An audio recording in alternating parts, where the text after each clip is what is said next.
ГСП онлайн. Городские новости сейчас. Вторник, 15:00, Общественный совет подводит итоги голосования по проекту комфортной городской среды.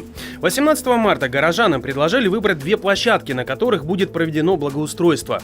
Это 3 проблемных места в поселках Шудаяк, Ярига-Водный и облагораживание Комсомольской площади. Собрали более 24 тысяч заполненных бюллетеней. Однако, поскольку ставить галочки можно было за несколько объектов сразу, то голосов набралось 40 009. Что касается распределения. За Комсомольскую площадь проголосовало 24 963 голоса. Поселок Шудаяк номер 2 5046 голосов. Поселок Водный 5963 голоса. Поселок Ярига 4038. Еще раз, первая – Комсомольская площадь, второй – поселок Водный, на третьем месте Шудаяк с 5000 голосов. Теперь полученные по программе комфортной горсреды деньги потратят на благоустройство тротуаров на улице Торопова в Водном.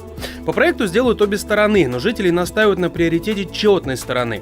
Здесь жилые дома, да и используются она чаще. Что касается Комсомольской площади.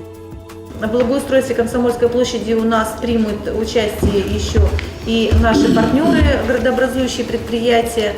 И поэтому там, конечно, проект будет реализован вот такой, какой мы будем согласовывать вместе с партнерами. И проект этот будет совместный. В итоге сумма на благоустройство выбранных 2 точек составляет порядка 9 миллионов. По условиям программы комфортной среды завершить обустройство выбранных территорий необходимо до конца этого года. Времени мало. Сейчас планируется завершить разработку проектов, инициировать конкурс и выбрать производителя работ. Бурная деятельность ожидается после схождения снега и наступления тепла. На Комсомольской площади обязательно будет фонтан, дополнительные скамейки, цветники и так далее.